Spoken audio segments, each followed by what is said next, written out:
राज्य सरकारनं शेतकऱ्यांना मोठा दिलासा दिला।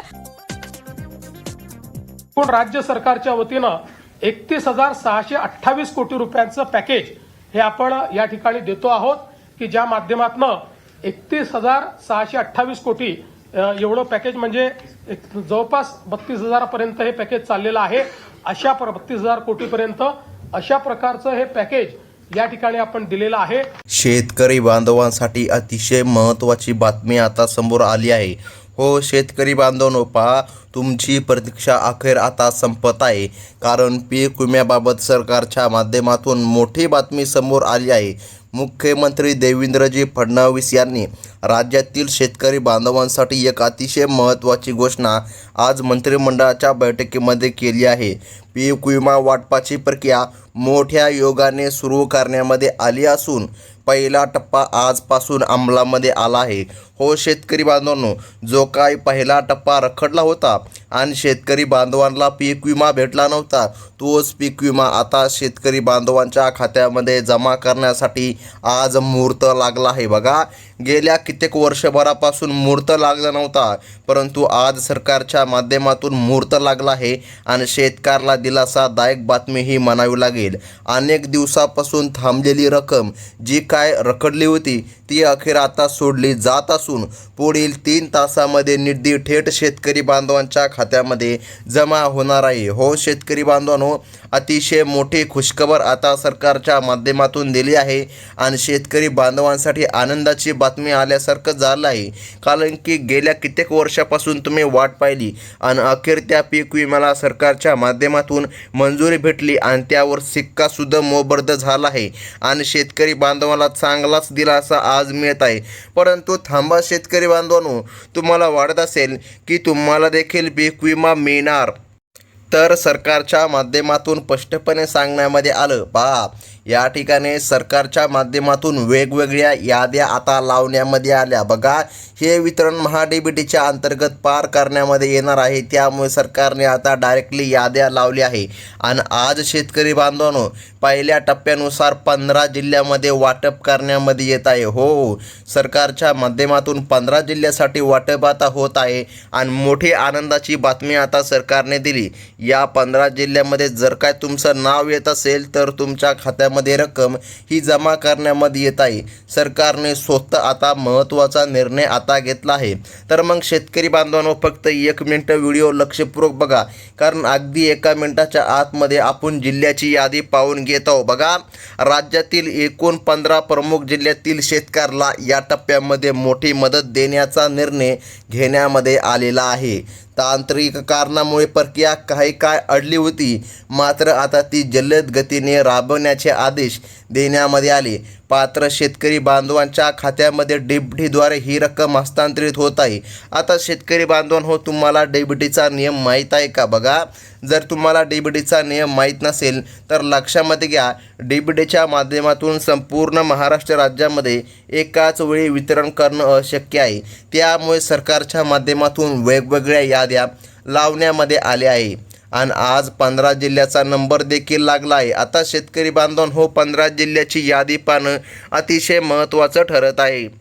त्यासोबत गेल्या कित्येक वर्षापासून शेतकऱ्याचा निधी रखडला होता। बघा, त्या निधीला मंजुरी कसं काय मिळत नव्हती, तर त्याचे कारण देखील आता सरकारच्या माध्यमातून सांगण्यामध्ये आलं। बघा, मंत्रिमंडळ बैठकीत पावसामुळे आणि नैसर्गिक आपत्तीमुळे नुकसान झालेल्या शेतकऱ्यांसाठी स्वतंत्र मोठे आर्थिक पॅकेज मंजूर करण्यामध्ये आले। बघा, आता तुमच्यासाठी डायरेक्ट पॅकेजची मंजुरी आली, या मदतीमुळे नुकसानग्रस्तांना त्वरित दिलासा आता मिळत आहे। तसेच पीक विम्याची रक्कम देखील आजपासून काही तासामध्ये येत आहे, असे स्वतः आपल्या महाराष्ट्र राज्याचे मुख्यमंत्री देवेंद्रजी फडणवीस सरकार यांच्या माध्यमातून सांगण्यामध्ये आले। बघा शेतकरी बांधवांनो, बघा स्वतः या ठिकाणी देवाभाऊच्या माध्यमातून आता आदेश देण्यामध्ये आले आणि पीक विमा देखील खटाखट शेतकरी बांधवांच्या खात्यामध्ये जमा होऊ लागला आहे। जर तुम्हाला आतापर्यंत पीक विमा आला नसेल तर तुम्हाला पुढील काही कामे देखील करून घ्यावी लागणार. आता कोणती कामे करावी लागणार ते देखील आपण लवकरात लवकर अगदी काही सेकंदामध्ये जाणून घेऊया. बघा, ही जर कामे जर तुम्ही केली तर तुम्हाला लवकर पीक विमा जमा होईल आणि कसल्याच प्रकारे अडचण देखील निर्माण होणार नाही. आता महत्त्वाचं म्हणजे की जाणून घ्या शेतकरी बांधवांनो, तुम्हाला माहीत आहे आपल्या महाराष्ट्र राज्यामध्ये 39 जिल्हे आहे बघा, आणि त्या 36 जिल्ह्यापैकी काही जिल्ह्याला आधीच मदत या ठिकाणी भेटली होती. हो, बरोबर आहे. आणि आता उर्वरित राहिलेल्या जिल्ह्यांसाठी 3 टप्प्यामध्ये निधी वाटप केला जात आहे. आज या ठिकाणी पहिल्या टप्प्यामध्ये 15 जिल्ह्याला मदत वितरित केली जात आहे. बघा, डेबिट प्रणालीद्वारे एका दिवसात मोठ्या प्रमाणामध्ये निधी पाठवण्याची मर्यादा आहे. बघा, आता मोठ्या प्रमाणामध्ये म्हणल्यावर डायरेक्ट संपूर्ण राज्यभरामध्ये वितरण होत नाही, परंतु काही जिल्ह्यामध्ये वितरण करता येते. त्यामुळे सरकारच्या माध्यमातून प्रमुख 15 जिल्ह्याची निवड आता करण्यामध्ये आली आहे आणि पात्र शेतकऱ्याला मदत आता वाचवली जाणार आहे. हो, मदत आता शेतकरी बांधवांना मिळणार आहे. सरकारच्या माध्यमातून निर्णय आता घेण्यामध्ये आला. आता शेतकरी बांधवांनो, हो बघा, तुमचे पिकं देखील तेवढेच महत्त्वाचे आहे जेवढे की या ठिकाणी तुम्हाला पीक विमा मिळणार. आता पीक विमा हा पिकानुसार मिळणार आहे. बघा, विविध पिकाचे नुकसान लक्षामध्ये घेऊन प्रति हेक्टरी रक्कम ठरविण्यामध्ये आली. आता लक्षामध्ये घ्या शेतकरी बांधवांनो, भात पीक, सोयाबीन पीक, त्यानंतर कापूस, मूग, उडीद, बाजरी आणि इतर पिकावरील नुकसानीसाठी वेगळ्या दराने मदत निश्चित केली जात आहे. बघा, नुकसानाचे प्रमाण तपासल्यानंतर थेट खात्यामध्ये रक्कम जमा केली जात आहे. बघा, तुमच्या भागामध्ये पंचनामे झाले होते का? बघा, 2023 साली, 2024 साली आणि 2025 साली तुमच्या तालुक्यामध्ये किंवा जिल्ह्यामध्ये जर काय पंचनामे झाले असतील बघा, तरच तुमच्या खात्यामध्ये निधी जमा होणार, अन्यथा या ठिकाणी अडचण येणार. बघा, तुमच्या स्वतःच्या शेतामध्ये जरी पंचनामा झाला नसेल तर तुमच्या तालुक्यामध्ये किंवा जिल्ह्यामध्ये पंचनामा व्हायला पाहिजे, तेव्हाच या ठिकाणी तुम्हाला मदत मिळणार आहे. आता बघा, भात पिकासाठी सर्वात जास्त मदत असल्याचे सरकारने सांगितलं आहे. त्यासोबत सोयाबीन आणि कापूस उत्पादकांना राज्य आणि केंद्र सरकारकडून मिळणारी एकत्रित मदत मोठा दिलासा देणार आहे. मूग, तूर आणि इतर पिकांसाठीही स्वतंत्रपणे निधी वितरित केला जाणार आहे. आजपासून या सर्व पिकाच्या नुकसान भरपाईची रक्कम शेतकऱ्यांच्या खात्यामध्ये जमा व्हायला सुरुवात झाली आहे. हो शेतकरी बांधवांनो, ही रक्कम आता शेतकऱ्यांच्या खात्यामध्ये येऊ लागली आणि शेतकऱ्याला आता दिलासादायक बातमी आली असंच आता म्हणावं लागेल. त्याचसोबत शेतकरी बांधवांनो, काही कामे तुम्हाला सरकारच्या माध्यमातून करायची सांगितली होती, ती कामे तुम्ही केली आहे का? जर ती कामे केली नसतील तर तात्काळ करून घ्या, अन्यथा तुमचं खूप मोठं नुकसान देखील होऊ शकतं. बघा, सरकार या ठिकाणी स्पष्टपणे सांगत आहे. सरकारने मागे सूचना देखील केल्या होत्या. आता बघा, तुम्हाला कोणते काम करायचे हे देखील तेवढंच महत्त्वाचं आहे, परंतु सर्वात अगोदर आपल्याला जिल्ह्यांची यादीसुद्धा पाहणं गरजेचं भाग पडत आहे. बघा, विदर्भ व उत्तर महाराष्ट्रामधील जिल्ह्यांमध्ये सर्वाधिक नुकसान झाल्याचे असल्याने या भागामध्ये पहिल्या टप्प्याला प्राधान्य देण्यामध्ये आले. तसेच कोकण आणि पश्चिम महाराष्ट्रातील काही जिल्ह्यांना या टप्प्यामध्ये समाविष्ट केलं आहे.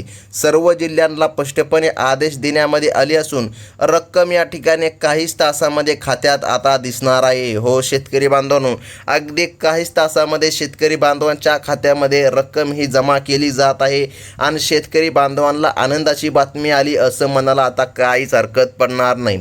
तर मग शेतकरी बांधवांनो, आता सर्वात महत्त्वाचा मुद्दा आहे. बघा, तुम्ही 3 कामे केली आहे का? ही 3 कामं अतिशय महत्त्वाची आहे. सरकारने इथून मागे देखील तुम्हाला सूचना दिल्या होत्या. हे 3 कामे ज्या शेतकरी बांधवांनी केली अशाच शेतकरी बांधवांना पीक विमा भेटणार आहे. मग कोणती आहेत ती 3 कामे हे बघा, महत्त्वाचं आहे. आता सर्वात पहिलं काम लक्षामध्ये घ्या शेतकरी बांधवांनो.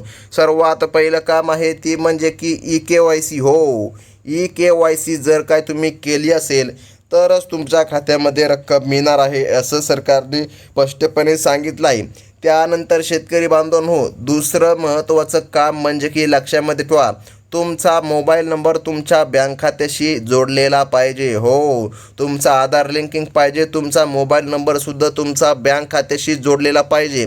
मग कसल्याही प्रकारे अडचण येणार नाही. आणि सर्वात महत्त्वाचं म्हणजे बघा, मागे देखील गेल्या कित्येक वर्षापासून सरकार देखील सांगत आलं आहे की प्रत्येक शेतकऱ्याकडे शेतकरी ओळखपत्र म्हणजे की फार्मर आय डी, बघा फार्मर आय डी कार्ड असणं गरजेचं आहे. आता ज्या शेतकरी बांधवांकडे फार्मर आय डी कार्ड नाही बघा, त्या शेतकरी बांधवांना नक्कीच अडचण येणार आहे. त्यामुळे फार्मर आय डी काढून घ्या, कारण ज्या शेतकऱ्याकडे फार्मर आय डी कार्ड आहे अशा शेतकरी बांधवांना कसल्याही प्रकारे अडचण येत नाही आणि त्या शेतकरी बांधवांच्या खात्यामध्ये निधी हा जमा करण्यामध्ये येणार आहे. मग आता हे फार्मर आय डी कार्ड नेमकं काय आहे तर लक्षामध्ये घ्या शेतकरी बांधवांनो, जशा प्रकारे आपला आधार कार्ड आहे अगदी तशाच प्रकारे आता शेतकरी ओळख म्हणून फार्मर आय डी कार्ड पहा, हे सरकारच्या माध्यमातून ह्या योजनेच्या अंतर्गत देखील भरपूर लाभ या ठिकाणी शेतकऱ्याला देण्यामध्ये येत असतो. त्यामुळे फार्मर आय डी कार्ड सरसकट सर्व शेतकरी बांधवांना देण्याचं सरकारने सांगितलं होतं. मग तुम्ही फार्मर आय डी कार्ड काढा असेल तर तुम्हाला कसल्याच प्रकारे अडचण येणार नाही. आता शेतकरी बांधवांनो, सर्वात महत्त्वाची आहे ती म्हणजे की त्या 15 जिल्ह्यांची यादी. हो, या 15 जिल्ह्यांच्या यादीमध्ये तुमचं नाव येणं अतिशय गरजेचं आहे. जर या 15 जिल्ह्याच्या यादीमध्ये तुमचं नाव येत असेल तर सरकारच्या माध्यमातून तुमच्या खात्यात रक्कम आता जमा करण्यामध्ये येणार आहे. आता शेतकरी बांधवांनो, सर्वात महत्त्वाचं म्हणजे की बघा, सरकारने आता निर्णय घेतला आहे आणि शेतकऱ्याला लाभ देखील देण्यामध्ये येत आहे. आता शेतकरी बांधवांनो बघा, पहिल्या टप्प्यामध्ये समाविष्ट केलेल्या 15 जिल्ह्याची अधिकृत यादी सरकारच्या माध्यमातून जारी करण्यामध्ये आली. आता या यादीमध्ये धुळे जिल्ह्याचा सुद्धा समावेश आहे. बघा, जर धुळे जिल्ह्यामधून जर तुम्ही असाल तर तुमच्यासाठी अतिशय महत्त्वाची ही बातमी म्हणावी लागेल. त्यानंतर नागपूर जिल्हा, बघा नागपूर जिल्ह्याचा सुद्धा सरकारच्या माध्यमातून समावेश हा करण्यामध्ये आला. सरकारने महत्त्वाचा निर्णय घेतला आहे. हो, नागपूर जिल्ह्याचा सुद्धा समावेश या ठिकाणी झाला. त्यानंतर सिंधुदुर्ग जिल्ह्याचा सुद्धा समावेश सरकारच्या माध्यमातून करण्यामध्ये आला.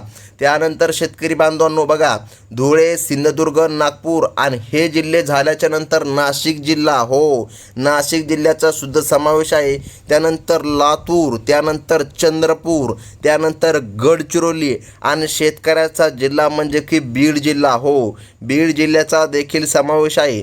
त्यानंतर आहे रत्नागिरी जिल्हा, त्यानंतर सोलापूर, त्यानंतर अमरावती, त्यानंतर आहे अकोला, त्यानंतर आहे यवतमाळ. बघा, यवतमाळ झाल्याच्या नंतर वाशिम आणि भंडारा. बघा, या सर्व जिल्ह्यामध्ये आज मदत हस्तांतरित केली जाणार आहे. परंतु शेतकरी बांधवांनो थांबा, जर जिल्ह्यांच्या यादीमध्ये तुमचं नाव येत असेल तरी देखील या ठिकाणी सरकारने स्पष्टपणे सांगण्यामध्ये आलं. बघा, मागच्या वेळी जो काय पीक विमा जमा झाला होता तो या ठिकाणी सरकारने सांगितलेल्या बँकांच्या यादीमध्ये नव्हता. त्यामुळे बघा, सरकारने सांगितलेली बँकांची यादी देखील जाणून घेणं महत्त्वाचं आहे. सरकारने सांगितलं या प्रमुख बँकांमध्ये शेतकरी बांधवांच्या खात्यामध्ये पीक विमा हा जमा करण्यामध्ये येणार आहे. मग कोणत्या आहेत त्या बँका, ज्या बँकामध्ये सर्वात अगोदर पीक विमा जमा होणार? आता लक्षपूर्वक बघा शेतकरी बांधवांनो, बघा रक्कम जमा होण्यासाठी सहभागी बँकांची यादी आली आहे. यामध्ये स्टेट बँक ऑफ इंडिया, जिला की आपण SBI बँक देखील म्हणू शकतो. बघा, त्यानंतर बँक ऑफ महाराष्ट्राचा सुद्धा समावेश आहे. त्यानंतर बँक ऑफ इंडिया, जिला की आपण BOI म्हणतो, या बँकेचा देखील समावेश आहे. त्यानंतर HDFC बँकेचा देखील समावेश आहे. त्यानंतर ICICI बँकेमध्ये देखील निधी जमा करण्यामध्ये येणार. त्यानंतर ॲक्सिस बँक, त्यानंतर कोटक महिंद्रा बँक, त्यानंतर पंजाब नॅशनल बँकेमध्ये सुद्धा निधी जमा होणार. त्यानंतर इंडियन ओव्हरसीज बँक, बघा या देखील बँकेमध्ये निधी येणार. त्यानंतर बँक ऑफ बडोदा, बघा या बँकेमध्ये सुद्धा सरकारच्या माध्यमातून निधी जमा होणार. आणि आणखीन एक महत्त्वाची बँक आहे ती म्हणजे की बघा, आता पोस्ट ऑफिस बँक किंवा पोस्ट पेमेंट बँक, बघा पोस्टाच्या खात्यामध्ये सुद्धा या ठिकाणी सरकारच्या माध्यमातून निधी हा जमा करण्यामध्ये येत आहे. म्हणजे की शेतकऱ्याला आता चांगलाच दिलासा सरकारच्या माध्यमातून देण्यामध्ये येत आहे. हो शेतकरी बांधवांनो, महत्त्वाची बातमी आता सरकारच्या वतीने देण्यामध्ये आली आहे. तर मग आता बघा, एकूण भरपाईसाठी राज्य सरकारने हजारो कोटी रुपयांचा निधी राखून ठेवला होता. बघा, पंचनामात समाविष्ट शेतकऱ्याला 100% मदत. बघा मिळणार आहे आणि इतर शेतकऱ्याला नियमानुसार 75% रक्कम मिळणार आहे. शेतकरी बांधवांनो, जर आतापर्यंत तुम्हाला पीक विमा भेटला नसेल तर अजिबात काळजी करू नका. पुढील 24 तासाच्या आतमध्ये तुमच्या खात्यामध्ये रक्कम जमा होणार, सरकारच्या माध्यमातून स्पष्टपणे सांगण्यामध्ये आलं. आणि शेतकरी बांधवांनो, गेल्या कित्येक वर्षाची प्रतीक्षा आज अखेर संपत आहे. हो शेतकरी बांधवांनो, जर काय यादीमध्ये तुमचं नाव देखील आज आलं नसेल तर अजिबात चिंता करू नका, कारण पुढील यादी जेव्हा कधी येणार आहे तेव्हा सर्वात प्रथम यादी आपल्या चॅनलच्या माध्यमातून कळविण्यामध्ये येत असते. त्यामुळे आताच आपल्या चॅनलला सबस्क्राईब करा, व्हिडिओला लाईक करा. त्यासोबत सबस्क्राईब केल्याच्या नंतर बाजूचा बेल नोटिफिकेशन घंटा क्लिक करून ऑलवरती सेट करा, म्हणजे की अशाच महत्त्वाच्या नवनवीन अपडेट तुम्हाला पुढे देखील बघायला मिळतील. ही होती अतिशय महत्त्वाची बातमी. धन्यवाद.